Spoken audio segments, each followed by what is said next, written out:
कि शिक्षा शेरनी का दूध है, जो उसे पी लेता है दहाड़ना शुरू कर देता है। रटने के सिद्धांत को छोड़कर समझने के सिद्धांत पर आना पड़ेगा।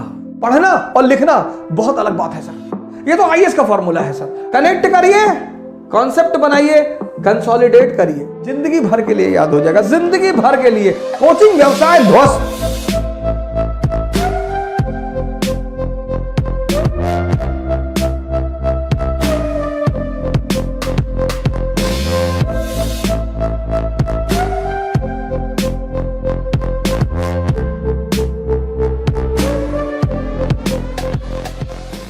अपने बच्चों को आप शिक्षा में कुछ चीजें अपने बच्चों को सिखाइए सर। एजुकेशन में आप में से बहुत सारे लोगों के छोटे भाई हैं, छोटे बहन हैं, आपके घर में बच्चे हैं। एजुकेशन सोल है सर, सोल। सोल इसी एजुकेशन ने, अंबेडकर का एक बड़ा प्यारा वचन है, बहुत प्यारा, जबरदस्त, कि शिक्षा शेरनी का दूध है, जो उसे पी लेता है दहाड़ना शुरू कर देता है। Education is the milk of a tigress. Anyone who consumes it starts roaring. किसी भी समाज को, किसी भी देश को महान बनाना है, उसकी शिक्षा को मजबूत कर दीजिए। Education soul of family, society and nation. अगर शिक्षा सही हो जाए, अब पहली गलती जो हमारे मां बाप करते हैं, हमारे 90% मां बाप चाहते हैं कि उनके बच्चे 28 घंटा पढ़ें। आप कहेंगे 28? जी 28 घंटा, 28। कुछ पेरेंट्स तो मैंने देखा कि हमारे पास आए, साहब ऐसा है कि जरा हमारे बच्चे पे नजर रखिएगा। अरे भैया, मैं आईबी में हूं, मैं रॉ में हूं, तुम्हारे बच्चे पे नजर रखूं? बच्चों को इस फॉर्मूले पे पढ़ाइए, 4 into 8 and 18। ये 8 and 18 का फॉर्मूला कंपटीशन वालों के लिए, वो भी आईएएस। बच्चे क्लास 8th तक, 8th बच्चे क्लास 8th तक 3 into 3 इस पैरामीटर पे पढ़ें। 3 घंटे पढ़ें, जिसमें होमवर्क भी शामिल है, और 3 घंटे उनको सोचने पर मजबूर करिए। उनको कनेक्टिविटी का सिद्धांत बताइए।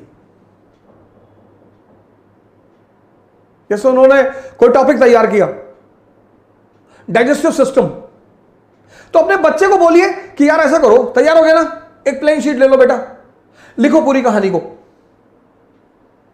बहुत सारे बच्चे क्या करते हैं, किताब लेके बैठ जाते हैं, और अब किताब पढ़ने में, पढ़ना और लिखना बहुत अलग बात है सर।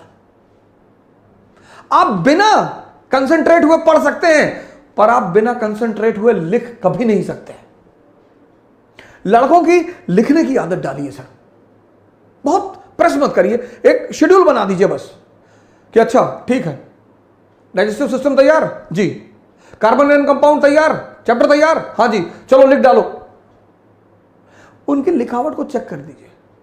3 घंटे पढ़ें क्लास 8 तक, और 3 घंटे उनसे लिखवाइए सर। 6 महीने में लिखवाइए जरूर सर।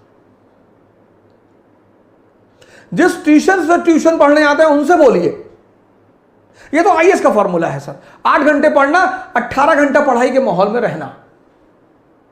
लॉ ऑफ कनेक्टिविटी, पहले फेज में जो बच्चे 8th क्लास में है, 8th तक, इनको 2 चीजें सिखाइए, व्हाट एंड व्हाई, बस।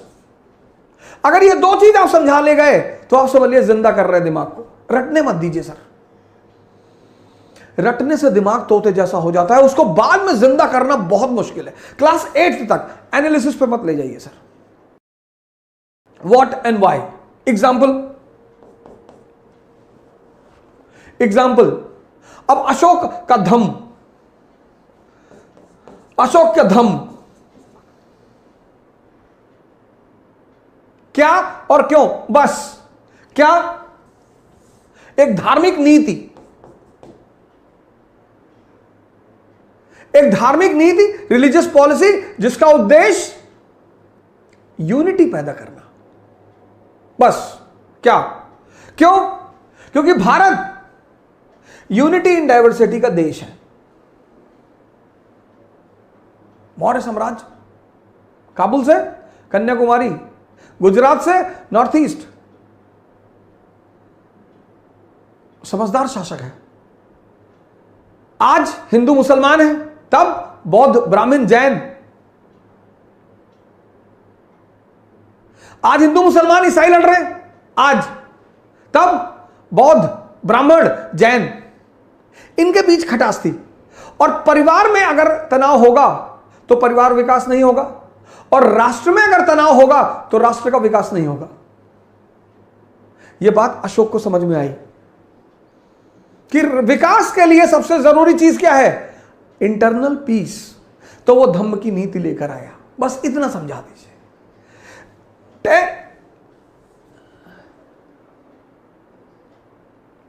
10th 11th 12th। अब यहां पर आप थोड़ा सा एनालिसिस का पुट भी दे सकते हैं। ये जो मैंने एक प्रोग्राम चलाया जिसका मैंने नाम रखा था सी क्यूब, इसको स्कूल टाइम में बच्चों को जरूर सिखाना चाहिए।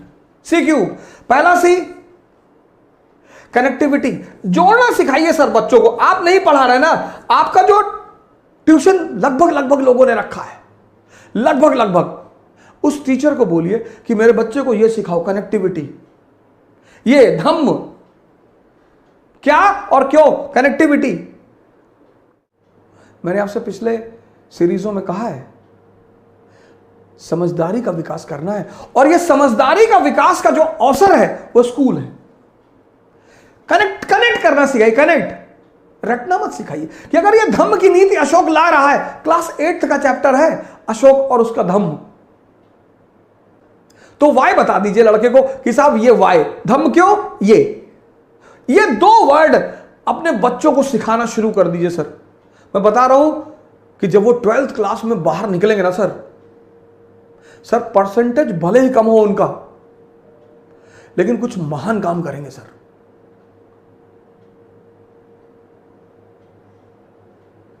परसेंटेज बहुत ही भले ही कम हो सर, लेकिन काम कुछ महान करेंगे सर। कनेक्टिविटी आप सिखाएंगे तो कनेक्टिविटी से क्या पैदा होगा, कॉन्सेप्ट पैदा होगा। भारत की शिक्षा प्रणाली को रटने के सिद्धांत को छोड़कर समझने के सिद्धांत पर आना पड़ेगा। यह पहला परिवर्तन भारत की शिक्षा प्रणाली को करना पड़ेगा सर, करना ही पड़ेगा। शिक्षा का उद्देश्य है दिमाग को जिंदा करना। कनेक्टिविटी सिखाइए सर। शुरुआत में किसी भी चीज की जो लर्निंग है, लर्निंग जैसे साइकिल चलाना जब आपने सीखा तो शुरुआत में दर्द हुआ, शुरुआत में टाइम, किसी भी चीज के शुरुआत में टाइम लगेगा सर। एक बार आप सीख गए उसके बाद हाथ छोड़ के साइकिल चलाने लगे, वो जो पहला फेज होता है वो ऐसा होता है, ऐसा, यही चैलेंजिंग होता है। लर्निंग का जो पहला फेज होता है वो ये होता है। बड़ा इंपेशेंट हो जाता है आदमी कि यार बहुत धीरे हो रहा है। शुरुआत में होगा सर, शुरुआत में आप साइकिल लेके भागे, फिर आप बीच में घुसे कुछ दिन, फिर आप डंडे पे बैठे, फिर आप गद्दी पर आए, एक दिन आप थोड़ी बैठ गए। Learning is always a slow process, always. Impatient होने की जरूरत ही नहीं है सर। कनेक्टिविटी सिखाइए सर, अपने बच्चों को जोड़ना सिखाइए। आप नहीं पढ़ा रहे ना, आपका ट्यूटर पढ़ा रहा है, कोच पढ़ा रहा है, ट्यूशन पढ़ा रहा है, उनको बोलिए कि भैया हमारे बच्चों को रटाना मत। ये शिक्षा का आधार होना चाहिए। कनेक्टिविटी, कनेक्ट हो गया, कॉन्सेप्ट बन गया, और जब ये कॉन्सेप्ट बन गया कंसोलिडेट हो जाएगा, जिंदगी भर के लिए याद हो जाएगा, जिंदगी भर के लिए। कनेक्ट करिए, कॉन्सेप्ट बनाइए, कंसोलिडेट करिए, और क्लास 8 से शुरू करिए, 12 तक आते आते पूरा दिमाग, कोचिंग व्यवसाय ध्वस्त, कोचिंग व्यवसाय ध्वस्त। जय हिंद। कल फिर मिलेंगे। Thank you.